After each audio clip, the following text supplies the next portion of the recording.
ಧಾರ್ಮಿಕ ಮಾಹಿತಿ Kannada YouTube channel ವತಿಯಿಂದ ವೃಷಭ ರಾಶಿಯ ವೀಕ್ಷಕರಿಗೆಲ್ಲರಿಗೂ ಸಹ ಶುಭವಂದನೆಗಳು.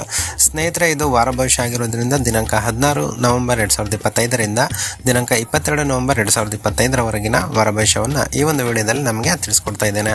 ವೃಷಭ ರಾಶಿಯವರಿಗೆ ಈ ಒಂದು ವಾರದಲ್ಲಿ ಏನೇನೆಲ್ಲ ನಿಮಗೆ ಲಾಭಗಳು ಹಾಗೂ ನಷ್ಟಗಳು ಆಗುತ್ತೆ ಅಂತಂದರೆ, ಮೊದಲಿಗೆ ಉದ್ಯೋಗದ ವಿಚಾರ ಮಾತಾಡೋದಂದರೆ, ಉದ್ಯೋಗದಲ್ಲಿ ಅತ್ಯಂತ ಜಾಸ್ತಿನೇ ಅಭಿವೃದ್ಧಿ ಆಗುತ್ತೆ ಅಂತ ಹೇಳ್ಬೋದು. ಶುಕ್ರ ಗ್ರಹದಿಂದ ನಿಮಗೆ ತುಂಬ ಅನುಕೂಲ ಇದೆ. ಆದಾಯ ಹಾಗೂ ನಿತ್ಯ ಖರ್ಚುಗಳೇನಿದಾವೆ ಎಲ್ಲ ಸರಿಸಮಾನ ಇರುತ್ತೆ.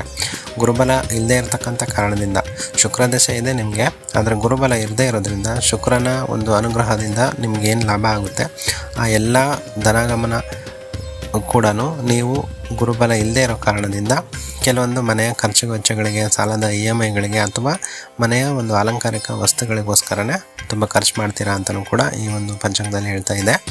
ಸೊ ದಯವಿಟ್ಟು ನೀವು ವ್ಯಾಪಾರದಲ್ಲಿ ಏನು ನಿಮಗೆ ಬಂದಿರುತ್ತೆ ಲಾಭ, ಅದನ್ನೆಲ್ಲ ನೀವು ಉಳಿಸ್ಕೊಂಡ್ರೆ ಒಳ್ಳೆಯದು.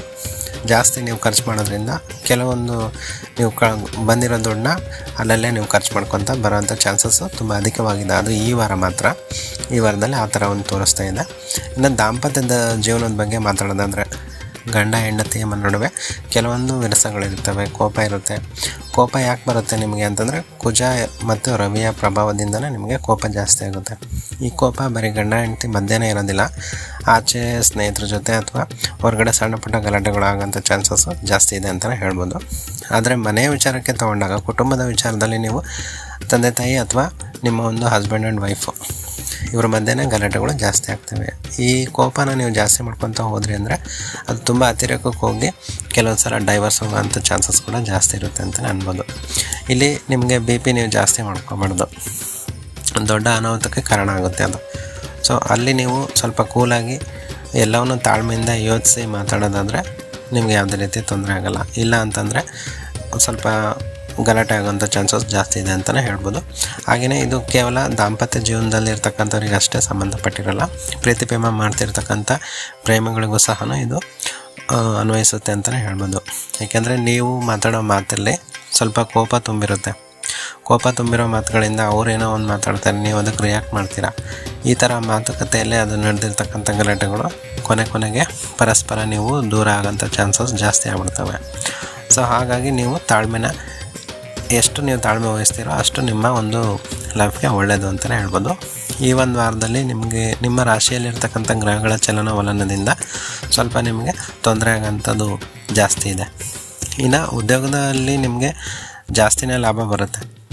ಉದ್ಯೋಗದಲ್ಲಿ ಬಂದಿರತಕ್ಕಂಥ ಲಾಭನ ನೀವು ಖರ್ಚು ಮಾಡಿಬಿಡ್ತೀರಾ. ಸೊ ಅದನ್ನು ನೀವು ಉಳಿಸ್ಕೊಳ್ಳೋ ಅಂಥದ್ದು ವ್ಯವಸ್ಥೆ ಮಾಡ್ಕೋಬೇಕು. ಇನ್ನು ಈ ವೃಷಭ ರಾಶಿಯವರು ಇರ್ತಕ್ಕಂಥ ತೊಂದರೆಗಳಿಗೆ ಯಾವ ಥರ ನೀವು ಪರಿಹಾರ ಮಾಡ್ಕೋಬೇಕಪ್ಪ ಅಂತಂದರೆ, ರಾಹುಕಾಲದಲ್ಲಿ ನೀವು ಶ್ರೀ ದುರ್ಗಾದೇವಿನ ದರ್ಶನ ಮಾಡ್ಕೋಬೇಕು. ಇನ್ನು ಮನೇಲಿ ಗಂಡ ಹೆಂಡತಿ ಮಧ್ಯೆ ಏನಾದರೂ ಕಲಹಗಳು ಸ್ಟಾರ್ಟ್ ಆದವು ಅಂತಂದರೆ ಅವನ್ನ ನೀವು ಕಂಟ್ರೋಲ್ ಮಾಡ್ಕೋಬೇಕು ಅಂತಂದರೆ ಶ್ರೀ ಲಕ್ಷ್ಮೀ ದೇವಿಯ ಅಷ್ಟೋತ್ತರನ ಪಠಿಸ್ಬೇಕು. ನೀವು ಪ್ರತಿದಿನ ಲಕ್ಷ್ಮಿ ಅಷ್ಟೋತ್ತರನ ಕೇಳೋದ್ರಿಂದ ಅಥವಾ ನೀವೇ ಹೇಳೋದ್ರಿಂದ ಈ ದಾಂಪತ್ಯ ಕಲಹ ಏನಿದೆ ಅದಕ್ಕೆ ನೀವು ಫುಲ್ ಸ್ಟಾಪ್ ಇಡ್ಬೋದು. ಅವು ಹೆಚ್ಚಾಗಿ ನಿಮ್ಮ ಮನೇಲಿ ಬರೋದಿಲ್ಲ ಆ ಥರ ಕಲಹಗಳು. ಸೊ ದಯವಿಟ್ಟು ಲಕ್ಷ್ಮಿ ಅಷ್ಟೋತ್ತರನ ಪಾಡಿಸೋದನ್ನ ಪ್ರಯತ್ನ ಮಾಡಿ. ಇಲ್ಲ ಅಟ್ಲೀಸ್ಟ್ ನೀವು ಅವನ್ನ TVಲಿ ಲಕ್ಷ್ಮಿ ಅಷ್ಟೋತ್ತರನ ಮಂತ್ರನ ಹಾಕಿದರೂ ಕೂಡ ಅದನ್ನು ಕೇಳೋದ್ರಿಂದನೂ ಸಹ ನಿಮ್ಮ ಮನೆಯಲ್ಲಿ ಶಾಂತಿ ಸಮೃದ್ಧಿ ನೆಲೆಸುತ್ತೆ ಅಂತಲೇ ಹೇಳ್ಬೋದು. ಇದು ವಾರ ಭವಿಷ್ಯ.